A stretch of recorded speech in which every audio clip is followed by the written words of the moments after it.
Hello বন্ধুরা, সুপ্রভাত। কেমন আছো তোমরা সবাই? আশা করছি সবাই খুব ভালো আছো। আমরাও বেশ ভালো আছি।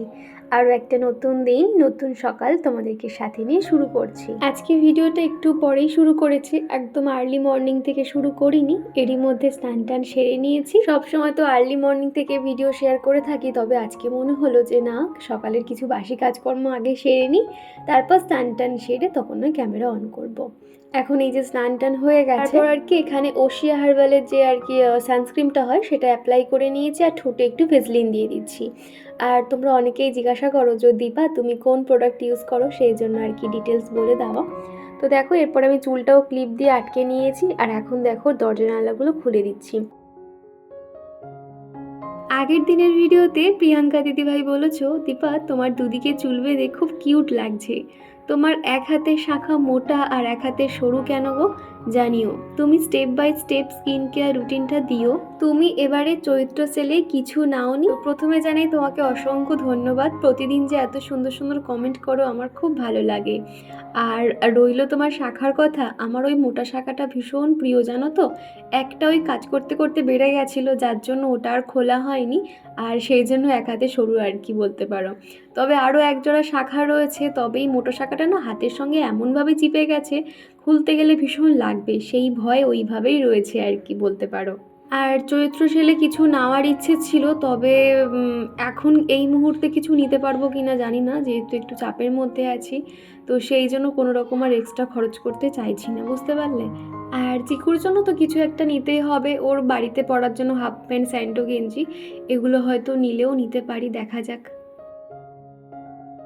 আর তারপর চলে এসেছি রান্নাঘরে, এসেই একদিকে ভাত বসিয়ে দিয়েছি। আর এখন যেহেতু গ্যাসের খুব সমস্যা, সেই জন্য না যখন ভাত করি একদম লো স্টিমে দিয়ে দিই। আর আমি তো আগের দিন থেকেই চাল ভিজিয়ে রাখি, যার জন্য বেশিক্ষণ সময়ও লাগে না। আর ভাতের যে একটা বড় যে বাটির মধ্যে ভাত করি, তার মধ্যে একটা ছোট বাটি দিয়ে আমি জল গরম করতে দিয়ে দিই। দেখো, ছোট বাটিটা দিয়ে কিন্তু ঢাকা দিয়ে দিয়েছি, তাহলে যখন আমি তরকারি বানাবো তখন তাহলে এই গরম জলটা কিন্তু তরকারির মধ্যে ব্যবহার করতে পারবো। তোমরা কিন্তু এই টিপসটা ফলো করতে পারো। যখন কিছু চাল কিংবা ডাল করতে গেলে আগে একটু ডালটা ভিজিয়ে রাখবে, চাল মানে ভাত করতে গেলে একটু চালটা ভিজিয়ে রাখবে, তাহলে দেখবে অনেক তাড়াতাড়ি কিন্তু ভাতও হয়ে যাবে আর ডালও হয়ে যাবে। আর গ্যাসটা কিন্তু আমরা একটু হলেও কিন্তু সাশ্রয় করতে পারবো। তো ওদিকে তো ভাত হচ্ছে, আর এদিকে এখন চা বসিয়ে দিয়েছি। আমি যেহেতু চাটা অনেকক্ষণ ফুটিয়ে ফুটিয়ে চাটা বানাই, তো সেই জন্য চাটা বসিয়েই এদিকে দেখো যে কাজগুলো রয়েছে সেগুলো এখন করে নিচ্ছি। আগের দিনের এক ঝুড়ি বাসন ছিল, সেগুলো আগে জায়গায় রেখে দিচ্ছি, তা না হলে একটা বার করতে গিয়ে ওই ঝনঝন করে আওয়াজ হয়ে ওঠে। সেই জন্য সেগুলোকে আগে জায়গায় রেখে সেলফটা মুছে নেব, তারপর আর কি বাদবাকি কাজ। রান্নাঘরটা এরকম মেসি হয়ে থাকলে আমার একদমই ভালো লাগে না, মনে হয় কতক্ষণে টিপটপভাবে পরিষ্কার পরিচ্ছন্ন থাকবে, তারপর আমি আমার রান্নাটা শুরু করতে পারবো।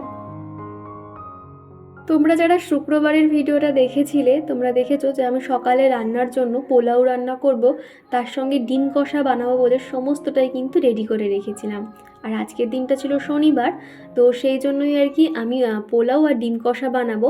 তবে পোলাও তো ওই ঘি দেবো, তো চিকুকে ওই সমস্ত ঘি জাতীয় খাবারটা অ্যাভয়েড করার জন্য নর্মালি ওর জন্য ভাত বসিয়ে দিয়েছি। আর তা নয় তো এমনি যে ডিম কষা দিয়ে ভাতটা দিয়ে দেবো। আর পোলাও বা কিংবা ফ্রাইড রাইস বাচ্চাদের কিন্তু বেশি দেওয়া উচিত নয়, যতটা তারা সাদা ভাত তৃপ্তি ভরে খায়, এই খাবারটা কিন্তু তারা অতটা নাও ভালো করে খেতে পারে। তো সেই জন্য আমি সাদা ভাতটা এদিকে বসিয়ে দিয়েছি। আর এদিকে কিন্তু চাটাও হয়ে গেছে। আমার ওঠার 1 ঘন্টা পরেই চিকুর পাপা উঠে যায়, তো ওদিকে এখন চলো ওকে চাটা দিয়ে আসবো। আর তারপরে আগের দিনকে রাত্রিবেলা না ছোট ছোট যে বিস্কিটের প্যাকেটগুলো হয়, অরিও, চকলেট বিস্কুট, বিভিন্ন ফ্লেভারের আর কি, বারবন থেকে শুরু করে সমস্তটা এখানে ছোট ছোট প্যাকেটগুলো আনা হয় জানো তো। তো সেগুলো থাকলে অনেকটাই সুবিধা হয়, যখন আমার রান্না করতে করতে খিদে পায় আমিও খেতে পারি, বা চিকুও যখন কিছু একটা খাওয়ার জন্য বায়না করে, এরকম চকলেট বিস্কুটগুলো ওকে দিয়ে দিই। তো এদিকে দেখতে পাচ্ছ প্যাকেটটা ওইভাবেই ছিল রাতে, তো ভাবলাম এখন এটা এরকম কন্টেনারে করে রেখে দিই, তা না হলে প্লাস্টিক এখানে ওখানে ঝুলিয়ে রাখতে আমার ভালো লাগে না। আর বিস্কুট দেখে বেশি চাপাচাপি হলে কিন্তু ভেঙেই যাবে, তো সেই জন্য এরকম একটা কন্টেনারের মধ্যে প্রত্যেকটা ছোট ছোট প্যাকেট আমি রেখে দিচ্ছি। আর অনুশ্রী আমাকে বলেছ, দিদি আমার ছেলেও এই 3 বছর 7 মাস হলো, আমার ছেলে এই একটু একটু করে কথা বলতে শিখেছে। হ্যাঁ গো, বাচ্চারা কথা শিখে যাবে, তাও তো মায়েরা বা ফ্যামিলির অন্যান্য লোকেদের চিন্তা হয়, তাই না? তো আস্তে আস্তে আরও শিখে যাবে। চিকুও কিন্তু 3.5 বছরের পর থেকে পুরো ওয়ার্ড মানে 2-3টে ওয়ার্ড একসঙ্গে বলতে শেখে। আগের দিনের ভিডিওতে আমি এই নিয়েই আলোচনা করছিলাম, ডালিয়া ভীষণ চিন্তা করে। তো ডালিয়া আমাকে লিখেছে, তোমার উত্তর পেয়ে নিশ্চিন্ত হলাম, তোমার নতুন ঘর দেখার জন্য অপেক্ষায় রইলাম, অনেক ভালোবাসা। তোমার জন্য অনেক ভালোবাসা ডালিয়া, আর যত চিন্তা করো না, ছেলে ঠিক শিখে যাবে কথা বলা। আর যখন নতুন বাড়িতে যাব তখন তো সমস্তটাই তোমরা দেখতে পাবে। আর এদিকে সকালে যখন চা বসাই, আমার জন্য কিন্তু আমি 1 গ্লাস গরম জলও রেখে দিই, তার সঙ্গে সামান্য একটু ঠান্ডা জল মিশিয়ে নিই, যেহেতু অনেকটা গরম থাকে। তো মোটামুটি উষ্ণ গরম জল খাওয়া শরীরের জন্য ভীষণ ভালো। তো সেই জন্য এটা আমি এখন প্রত্যেক দিন খাওয়ার চেষ্টা করি। আগে 1 গ্লাস খেতে গেলে তাই গা গুলিয়ে যেত, তবে এখন করে কিন্তু আমি 2 গ্লাসও খেতে পারি। গরম জল কিন্তু আমাদের শরীরের জন্য ভীষণ ভালো, সেটা আমাদের চুলের জন্য, স্কিনের জন্য খুব ভালো, যার জন্য এক প্রকার জোর করেই খাওয়া বলতে পারো। মেন খাওয়া কী বলো তো, আমি ধরো একটুখানি সকালে না খেয়ে থাকলে আমার গ্যাসের সমস্যা হয়, তবে সেই দিক থেকে আমি অনেকটাই রিলিফ পেয়েছি। আগের মতন আর গ্যাসের কোনো সমস্যা হয় না। তো সেই জন্য আর কি এরকম গরম জলটা খাওয়া বলতে পারো। চান করার আগে সকালে উঠেই ঝটপট আর কি ঘর বারান্দাগুলো সমস্তটাই মুছে নিয়েছিলাম, আর তারপরে এই যে ঝাঁট দিয়ে দিচ্ছি বেলার দিকে। সকালে না ভাবি যে কতক্ষণে বাসি কাজকর্মগুলো সারবো, সেটা নিয়ে আর কি মাথার মধ্যে ঘুরতে থাকে, যার জন্য তখন আর ঘরটা ঝাড়ু দেওয়ার সময় পাইনি। এখন এই যে ঘরটাকে ঝাড়ু দিয়ে দিলাম।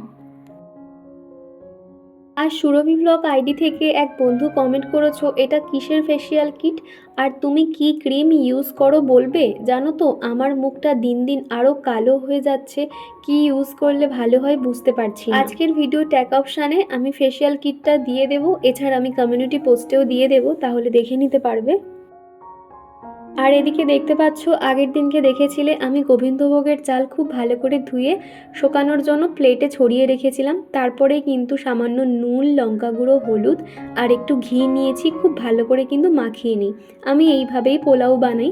তোমরা অনেকে দেখবে ডাইরেক্ট হয়তো কড়াইয়ের মধ্যে ঘিটা দেয়, আমিও দিই অল্প সাদা তেল আর সামান্য ঘি, তবে বেশিরভাগ চালে আমি মাখিয়ে ম্যারিনেট করে রেখে দিই। খুব ভালো করে মাখিয়ে নিচ্ছে, সামান্য কিন্তু চিনিও দিয়েছিলাম, নামানোর আগে আরেকটু চিনি দিয়ে দিলে হয়ে যাবে। তো আমি এখন এরকম মাখিয়ে খানিকক্ষণ রেখে দেব। আর যখন পোলাও বানাই আমি একটু আদাটা গ্রেট করে দিই, তাহলে কিন্তু বেশ ভালো হয় আর কি। তো এদিকে দেখতে পাচ্ছ খুব ভালো করে মাখিয়ে নিয়েছি। এটা যদি সকালে করতে যেতাম, এত সুন্দর চাল তো শুকনো হতোই না, তো তখন দেখবে জল জল থেকে যেত।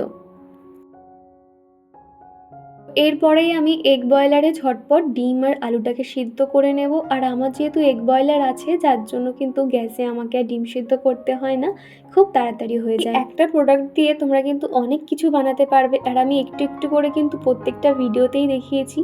আগারোর এই এগ বয়লার অ্যান্ড পোচার তোমরা যারা পারচেস করতে চাও, ডেসক্রিপশন বক্সে আমি লিঙ্ক শেয়ার করে রেখেছি, তোমরা ঝটপট গিয়ে চেক আউট করে নিতে পারো।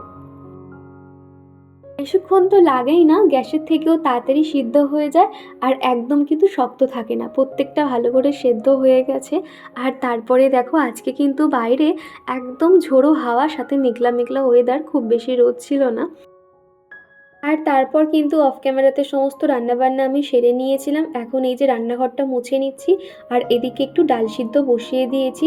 চিকু যেটা মনে হবে সেটাই আর কি দুপুরবেলা খাবে, সামান্য একটু পোলাও আর ভাত দিয়ে ওকে খেতে দেবো। আর সুরভি যে বলছিলে আমি কি ক্রিম ইউজ করি, দেখো আমি কিন্তু প্রত্যেকটা জিনিসই শেয়ার করে দিয়েছি স্কিন কেয়ারের প্রোডাক্ট। এবার তুমি কোন ক্রিমের কথা জানতে চাইছো? রাত্রিবেলা যে ক্রিমটা ব্যবহার করি, নাকি সকাল থেকে রাত পর্যন্ত কি ব্যবহার করি সেটা তুমি জানতে চাইছো? আমাকে একটু ডিটেলস বলো। আর আগের দিনের ভিডিওটা দেখলে তুমি বুঝতে পারবে সাপ্তাহিক যে আমি স্কিন কেয়ার করে থাকি, ওই কটা প্রোডাক্ট দিয়েই কিন্তু করে থাকি। আর তুমি যে বলছো তোমার মুখটা খুব কালো হয়ে যাচ্ছে দিন দিন, আসলে তোমার স্কিনে প্রচুর পরিমাণে ট্যান পড়েছে, যার জন্য এরকম তোমার মনে হচ্ছে।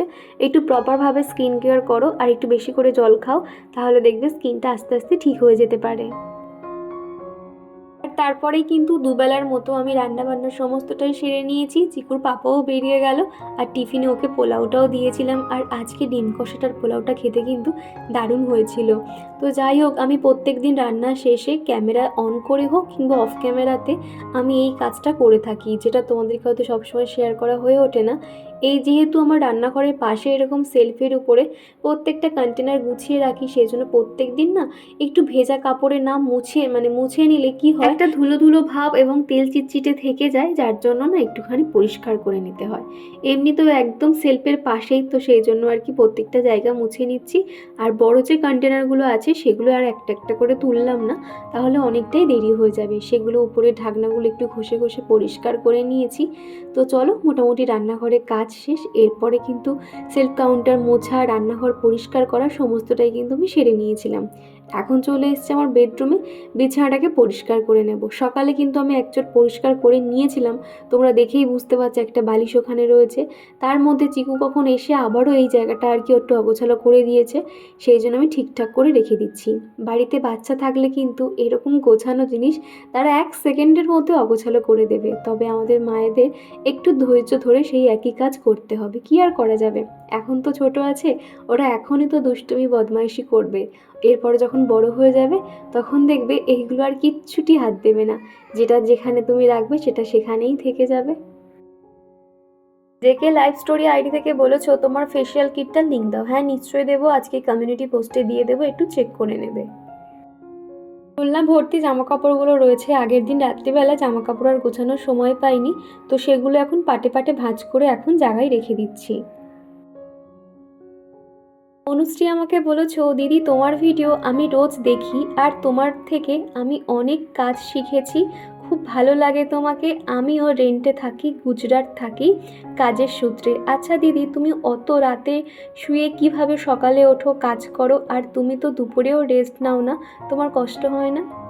প্রথমে বলি অসংখ্য ধন্যবাদ অনুশ্রী, তুমি যে অত দূর থেকে আমার ভিডিওগুলো দেখছো, আমার শুনে খুব ভালো লাগলো। আসলে আমার 3টে ফোনে অ্যালার্ম দেওয়া থাকে, ভাবতে পারবে না, বাড়ির ফোনে, চিকুর পাপার ফোনে, আমার ফোনে অ্যালার্ম দেওয়া থাকে। ভোর 6টা বাজলে না কন্টিনিউ অ্যালার্ম বাজতে থাকে, তখন তুমি মানে অনিচ্ছাকৃতভাবে হলেও তোমাকে আর কি উঠতে হবে। আর এমনি তো আমার অভ্যাস হয়ে গেছে, বা মাথায় একটা টেনশন থাকে যে আমি একটু লেট করে ফেললে চিকুর পাপার খাবার নিয়ে যেতে পারবে না, তখন ওই বাইরের খাবার ওকে খেতে হবে, যার জন্য আমি ঠিক উঠে পড়ি বলতে পারো।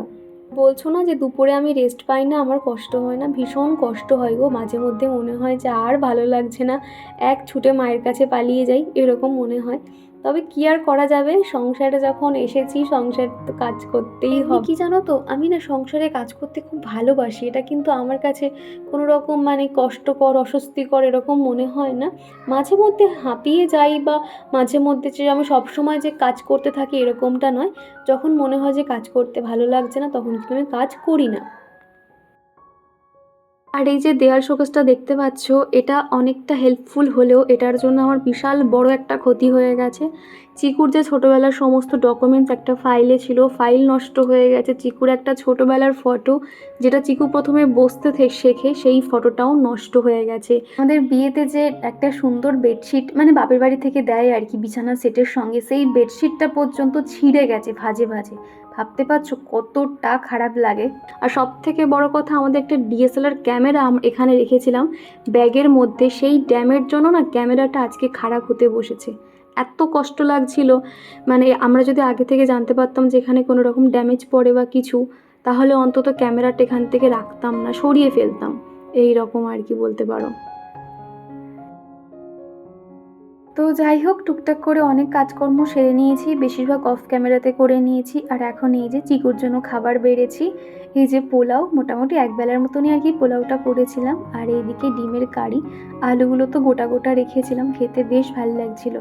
দুপুরে মা ছেলেতে মিলে খাওয়া দাওয়া করে এখন এই যে ব্রয়লারটাকে মুছে পরিষ্কার করে রেখে দিচ্ছি, যেহেতু এই জিনিসটা না জল সমেত রাখলে কি হয়, জং লেগে যায় কিংবা নষ্ট হয়ে যেতে পারে, সেই জন্য যতবারই ব্যবহার করি আমি তারপর এরকম মুছে একটু রোদ খাইয়ে রেখে দিই, তাহলে আর জংটা ধরবে না।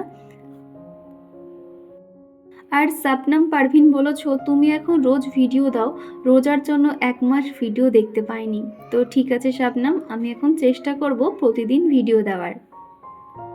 আর রুবিনা বলেছো 7 নম্বর লাইক দিয়ে পুরো ভিডিওটা দেখে নিলাম, ভিডিওটা খুব সুন্দর হয়েছে। আর দীপা, তুমি যে লুচি ভাজছো, আমাকে ডাকলে আমি যাচ্ছি, তুমি রেডি করো নাস্তাটা। আর তোমার মানি প্ল্যান্ট গাছটা আগের থেকে অনেক সুন্দর গ্রো করছে, খুব সুন্দর লাগছে, হাওয়া দিচ্ছে হালকা হালকা ঝিরিঝিরি, আর পাতাগুলো নড়ছে, হেভি লাগছে। থ্যাংক ইউ রুবিনা দিদিভাই, এই যে এত সুন্দর একটা কমেন্ট করেছো। তোমাদের কমেন্ট পড়লে বোঝা যায় কতটা ভালোবাসা থাকে তোমাদের কমেন্টে। তো একদিন তাহলে চলে এসো আমাদের বাড়িতে, নিশ্চয়ই আমি তোমাকে লুচি আলুর দম করে খাওয়াবো। আর হ্যাঁ, মানি প্ল্যান্ট গাছটা কিন্তু আগের থেকে অনেকটাই গ্রো করছে। আমি এখানে সমস্ত রকম জিনিস দিয়ে যে বাড়িতে যে লিকুইডটা বানিয়েছিলাম সেটা স্প্রে করে করে কিন্তু প্রত্যেকটা ভালো করে মুছে নিয়েছি। তারপর খানিকক্ষণ রোদে রেখে দেবো, তারপর আর কি তুলে নেব। আর রেহেনা দিদিভাই বলেছ যে সকালের নাস্তা বানাচ্ছ, আমি কিন্তু চলে আসছি খাওয়ার জন্য। একদম দিদিভাই, নিশ্চয়ই আসো একদিনকে, তাহলে আমারও খুব ভালো লাগবে। যদিও খুব একটা ভালো আমি রান্না করতে পারি না, তাও আর কি যেমনটা পারি সেরকম বানিয়ে তোমাদের খাওয়ানোর চেষ্টা করব। জেকে লাইভ স্টোরি আইডি থেকে এক বন্ধু বলেছ ছেলেকে খাওয়াতে খাওয়াতে তোমার ভিডিও দেখছি। থ্যাংক ইউ, এইভাবেই পাশে থেকো। আর এখন এই যে রোদটার অতটা নেই, তো সেই জন্য ভাবলাম গাছে জল দিয়ে দিই। সকাল থেকে যখন কাঠফাটা রোদ থাকে, মাটিগুলো একদম শুকিয়ে যায়, যার জন্য গাছে একটু জল দিয়ে দিচ্ছি। তোমরা দেখেছিলে এই গাছটা কিন্তু আমি এনেছিলাম একটা জঙ্গল থেকে। গাছটা কিন্তু বেশ মাটির সঙ্গে সেট হয়ে গেছে। প্রথমে ভাবছিলাম গাছটাকে বাঁচাতে পারবো কিনা, তবে দেখলাম যে না, খুব ভালোভাবেই সেট হয়ে গেছে। তো গাছে জল দেওয়ার সাথে সাথে এদিকে একটু জল দিয়ে ধুয়ে দিচ্ছি, তা না হলে না কেমন মাটি মাটি হয়ে যায়, সেই কারণে আর কি। আর এই গাছটার নাম তোমরা কেউ জেনে থাকলে অবশ্যই জানিও। আর এদিকে স্নেক প্ল্যান্টটা দেখো কতগুলো মুখ বেরিয়েছে। মাত্র একটা মুখ ছিল তখন আর কি এই গাছটা আমি বাড়ি থেকে এনেছিলাম, আর তারপরে দেখতে পাচ্ছ এতগুলো মুখ বেরিয়েছে। আর এই স্নেক প্ল্যান্টটাও কিন্তু আস্তে আস্তে গ্রো করছে। এর পাশে থেকেও কিন্তু দুটো ছোট ছোট মুখ বেরিয়েছে। এই যে গাছটার কথা তোমাদেরকে জিজ্ঞাসা করছিলাম, এটার নাম কি তোমরা অবশ্যই জানিও। আর পাতাগুলো না উপর থেকে জল স্প্রে করে দিয়েছি, এত সুন্দর লাগছিল দেখতে, কি বলবো। আর পায়েল দিদি ভাইও নিজের অভিজ্ঞতা শেয়ার করেছে। পায়েল দিদি ভাই লিখেছে, আমার যখন 2.5 বছরের ছেলে ছিল তখন কোনো রকম কথা বলতে পারতো না, তবে 3 বছরের 3.5 বছরের পর থেকে একটু একটু করে কথা বলা শুরু করে, আর তারপর কিন্তু কথার ফুলঝুরি পুরো। একদমই তাই গো, চিকু তো আগে কথা বলতো না, আর এখন এত বক বক করে, এটা কি ওটা কি করে, রীতিমতন আমার মাথা খারাপ হয়ে যায়। তখন ওকে বলি যে বাবু চুপ করো চুপ করো। সন্ধে দেওয়া কমপ্লিট, আর এখন যাচ্ছি একটু স্টেশনে বাজার করতে, কেননা কালকে যেহেতু চিকুর পাপার ডিউটি আছে, তো ভাবলাম আজকে আমি ওর কাজটা এগিয়ে রাখি, তাহলে সুবিধা হবে। তাড়াহুড়ো করে আমি রেডি হয়ে নিয়েছি, তো চলো স্টেশনে যাই, দেখি কি সবজি বাজার পাই, তারপর আর কি নিয়ে নেব।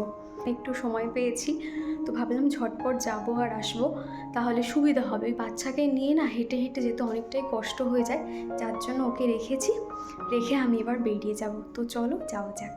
তারপর আমি দেখো বাজার করেছি, আর আমি যখন বাইরে ঘাটে যাই না, ফোনটা কিন্তু একদমই বার করতে চাই না, কেননা বাইরে ঘাটে একা গেলে কিংবা বাচ্চাকে নিয়ে গেলে না চারদিকে একটুখানি চোখ রাখতে হয়, তা নাহলে কোথায় কখন কি ফেলে যাব। আর এমনি তো আমার জিনিসপত্র খুব হারিয়ে যায়, মানে বিয়ের আগে তো প্রচুর আমি ছাতা হারিয়েছি, মানে পায়ের নপুর থেকে শুরু করে অনেক কিছুই হারিয়ে ফেলেছিলাম। হ্যাঁ, যার জন্য বাইরে ঘাটে গেলে আমি খুব সাবধানে চলাফেরা করি, তো সেই জন্য কোনো রকম আর ক্যামেরা অন করিনি।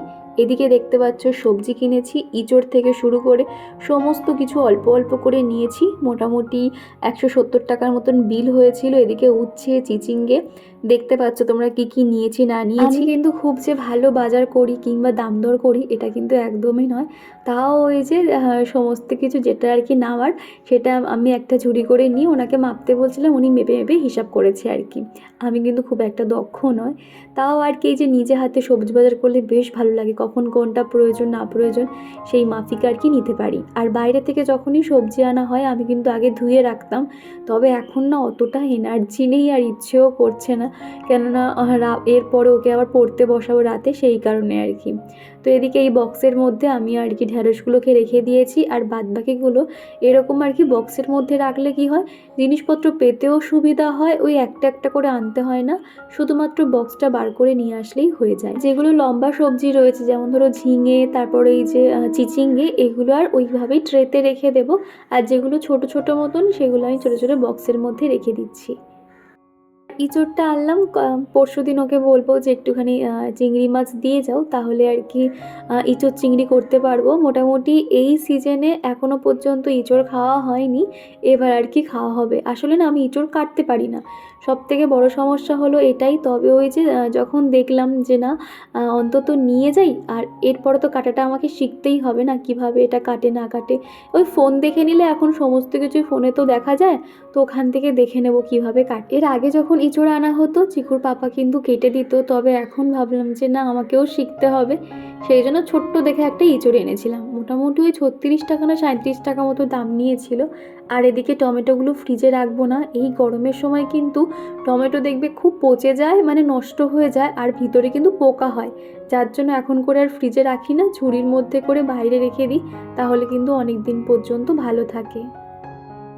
জেকে লাইভ স্টোরি আইডি থেকে বন্ধু আমাকে কমেন্ট করেছো, তোমার ভিডিও দেখে অনেকটা ইন্সপায়ার হই, থ্যাংক ইউ গো, এইভাবেই পাশে থেকো। আর দিশা দিদিভাই বলেছো খুব সুন্দর হয়েছে ভিডিওটা, থ্যাংক ইউ দিদিভাই। আর মঞ্জু দাশগুপ্তা আইডি থেকে দিদিভাই লিখেছো খুব ভালো লাগলো, থ্যাংক ইউ গো।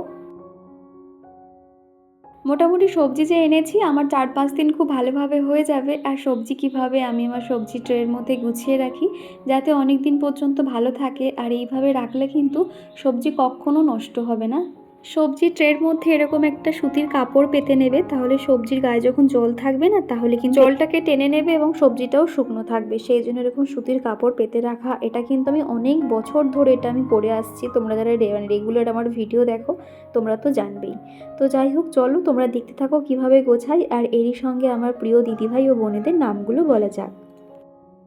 প্রথমেই কমেন্ট করেছে সুনিতা গুহু দিদিভাই, প্রিয়াঙ্কা দিদিভাই, Anushree Patra, Surabhi vlog, JK live story ID থেকে বন্ধু নেহা, অনুশ্রী পাত্র, শাবনাম পারভিন, সিদ্ধি, রুবিনা দিদিভাই, রেহেনা দিদিভাই, ডালিয়া, পায়েল দিদিভাই, শাইনিং হীরা, সন্তোষ মণ্ডল, ঈশা ভট্টাচার্য দিদিভাই, মনীষার রান্নাঘর, জুদাস, অঙ্কিতা সাহা। তো তোমাদের সকলকে জানাই অসংখ্য ধন্যবাদ, এইভাবে আমার পাশে থেকো। আর প্রতিদিন যে এত সুন্দর সুন্দর কমেন্ট করো আমি অনেক মোটিভেট হই, তোমাদের কমেন্টগুলো পড়লে বোঝা যায় যে মানুষ কতটা ভালোবাসলে এত সুন্দর সুন্দর কমেন্ট করা যায়। যাই হোক, চলো আজকের ভিডিওটা আমি এই দিয়ে শেষ করছি। ভিডিওর কোনো অংশ ভালো লেগে থাকলে প্লিজ একটা লাইক করে দাও। তো চলো, টাটা।